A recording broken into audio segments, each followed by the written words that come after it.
Bismillahirrahmanirrahim. Assalamualaikum warahmatullahi ta'ala wabarakatuh. Sampurasun. Allahumma ihdinas siratal mustaqim. Allahumma ihdinas siratal mustaqim. Allahumma ihdinas siratal mustaqim. Rabbi srahli sadri wa yassirli amri wahlul 'uqdatam min lisani yafqahu qawli. Bapak pimpinan yang saya hormati, serta Bapak Dewan di Komisi 10 yang sangat saya hormati, rekan-rekan seperjuangan yang saya sangat banggakan, juga wakil rakyat yang berada di pinggir saya dan belakang saya. Terima kasih Bapak. Bapak dengan hebat menyuarakan aspirasi kami. Jazakallahu khairan katsira. Perkenalkan, nama saya Lina Kurniati, SPD. Bukan sarjana pemberi dosen, tapi benar-benar sarjana yang qualified di bidang pendidikan. Insya Allah, karena terbukti murid-murid saya selama saya mengajar hampir 20 tahun, sudah banyak yang menjadi pengabdi-pengabdi di Ibu Pertiwi ini, Pak. Barokallah buat ibu-ibu guru dan bapak guru di negeri ini. Aplaus buat Anda semua.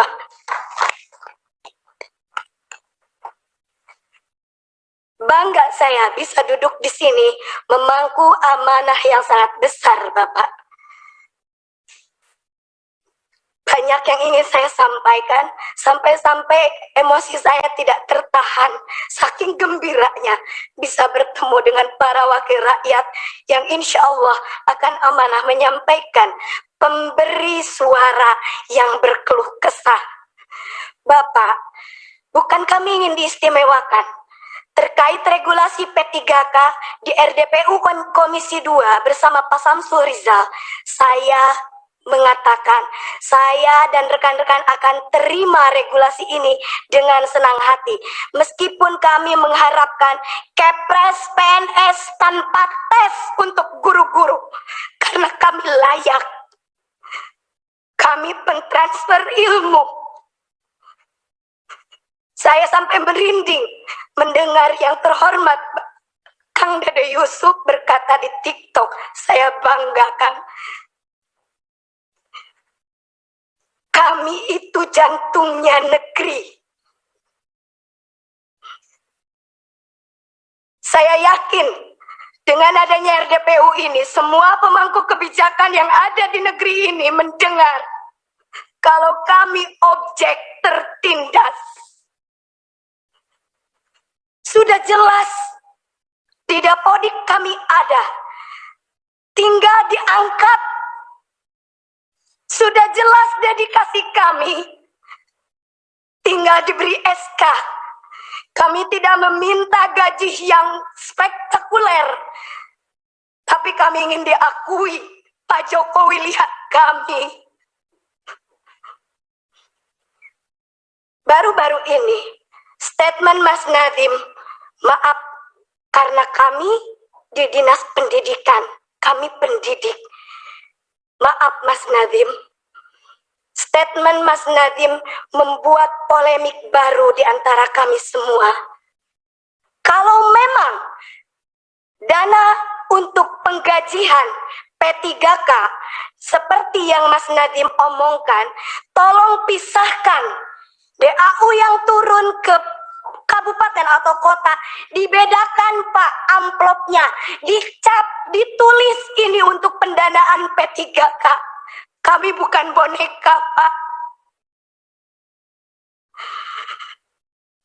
Kami bukan boneka yang bisa digonjang-ganjing. Sampai saya mikir,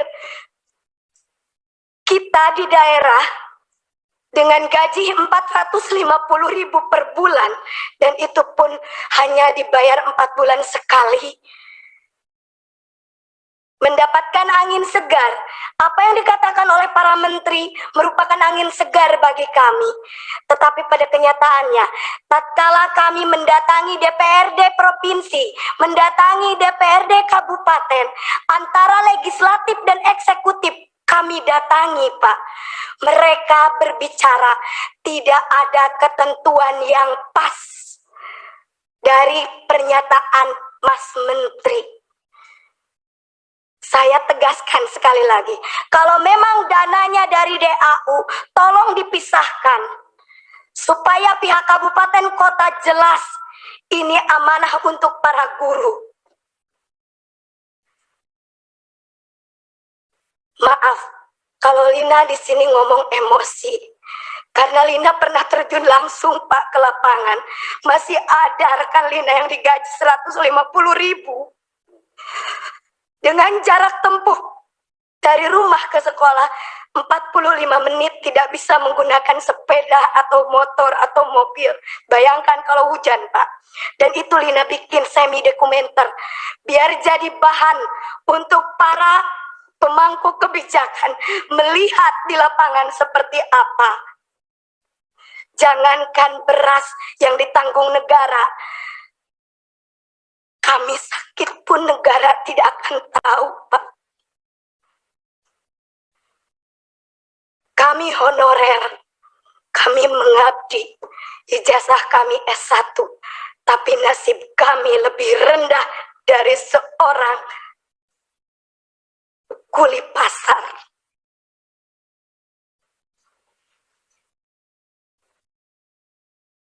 Allahu Akbar. Kami memohon adanya penambahan kuota atau formasi. Kalau memang regulasi P3K tetap harus kami ikuti. Kami memohon adanya penambahan kuota atau formasi sesuai dengan jumlah honorer yang ada di lapangan. Atau kalau secara kasarnya, angkat semua honorer yang sudah terdaftar di Dapodik. Adapun kesalahan Dapodik bisa diadakan perbaikan, karena kami yakin bapak-bapak yang ada di Kemendikbud, bapak-bapak sebagai pemangku kebijakan lebih cerdas dari kami. Yang nomor 2, memohon adanya pembenahan regulasi dan pemetaan formasi. Contoh, karena saya bekerja di Kabupaten Garut, salam Bapak Bupati Kabupaten Garut, izinkan saya menyampaikan amanah Bapak. Yang terjadi di Kabupaten Garut, dari 8.801 guru honorer yang ada, hanya tersedia 196 formasi dari 8.801. Contoh kedua, realita formasi untuk guru PAI yang sangat kurang dan hampir tidak ada di beberapa wilayah se-Jawa Barat, dan ini skup nasional pun sama, Pak. Padahal kita tahu yang namanya kuota, yang namanya formasi untuk guru PAI sangat penting. Bukankah kita berkeadilan? Tetapi ternyata regulasi yang digulirkan oleh pemerintah jauh dari kata berkeadilan. Jangan menjadikan kami sebagai objek tertindas. Jangan jadikan kami hanya sebagai tim hore di regulasi P3K ini. Lihat keberadaan di lapangan. Indonesia darurat guru. Dan yang mencakupi di setiap sekolah itu adalah guru honorer. Yang ketiga, memohon adanya penambahan afirmasi berdasarkan masa kerja dengan cara di grade dari 3 sampai 5 tahun masa kerja, 5 sampai 10 tahun masa kerja, 10 sampai 15 tahun masa kerja, 15 tahun masa kerja sampai selanjutnya. Karena apabila afirmasinya dibilang hanya untuk 50 tahun, belum tentu mereka itu masa kerjanya sesuai grade. Dan perlu digarisbawahi, Bapak, honorer itu bukan hanya K2. Ada yang non-kategori. Ari non kategori mapak mudab dabun tekaluhur tekahanap sur bahasa pesantren. Jadi di tengah-tengah, Bu, mereka tidak diakui. Yang keempat, memohon supaya pendaftar dengan nilai yang sudah mencapai passing grade bisa diloloskan dan ditempatkan di tempat kerja masing-masing. Contoh realnya di sekolah saya, PNS-nya hanya 1 orang, Pak. semuanya honorer. Saya lulus passing grade, Pak. Tapi karena tidak ada formasi, sudah jelas di sekolah saya tidak ada guru PNS-nya. Kekurangan guru, tapi tidak ada formasi, maka saya dinyatakan tidak lolos, hanya lolos passing grade saja. Barokallah, Allah menakdirkan saya untuk duduk di sini bersama ibu-ibu dan bapak-bapak terhormat. Yang kelima, memohon untuk P3K tahap 2, kalau regulasinya seperti ini, ditunda kalau menurut saya. Karena hanya memperlihatkan kredibilitas cara kerja dari para pemangku kebijakan di atas. Komitmennya tidak ada, konsistensinya tidak ada. Hari ini bilang seperti ini, besok lusa akan berubah. Ternyata memang untuk mempermainkan seorang guru itu, seorang pendidik itu kayaknya asik gitu, Pak. Yang keenam, memohon mengangkat guru yang berstatus honorer menjadi ASN, karena sebagian besar kebutuhan guru dipenuhi oleh guru berstatus honorer. Itulah yang ada yang terjadi di lapangan. Sungguh sangat dilematis, Pak. Betul kata Bapak yang tadi, Bapak siapa, Pak? Bapak Wahidin. Kalau pelaku pendidikan itu bukan hanya guru, tetapi ada rekan kami sebagai jantungnya, yaitu tenaga kependidikan. Kenapa Tendik tidak dibuka formasi, Pak? Padahal mereka juga sama mendedikasikan untuk negeri tercinta ini. Alangkah sangat disayangkan tatkala kami berlomba-lomba untuk mengikuti ujian P3K yang kalau menurut saya, cerita sedikit Pak, sangat amazing. Saya umur 40 tahun harus mengerjakan soal 100 soal matematika SMP tanpa kalkulator. Untuk masuk ruang ujian saja, yang laki-laki dibuka sabuknya dan dipegang diraba-raba. Seolah kami itu apa? Kenapa, Pak? Kami meminta kebijakan harus meminta-minta seperti ini.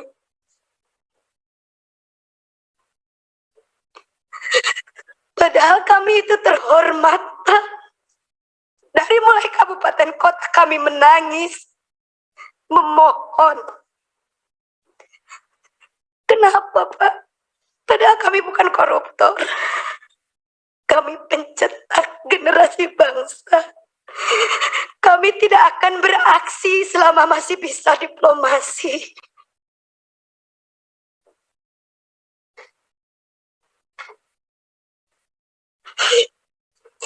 Terima kasih. Mungkin nanti ada teman saya yang akan menambahkan.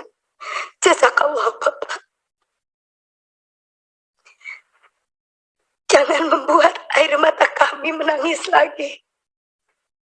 Jangan menjadikan ketidakmampuan kami menjadi objek tertindas. Bangkitkan semangat kami. Karena kami tidak meminta apa-apa. Angkat kami. Angkat derajat kami. Hanya untuk bisa menyekolahkan anak-anak kami. Wabillahi taufiq wal hidayah. Wa ridha wal inayah. Wassalamualaikum warahmatullahi ta'ala wabarakatuh. Sampurasun, Pak.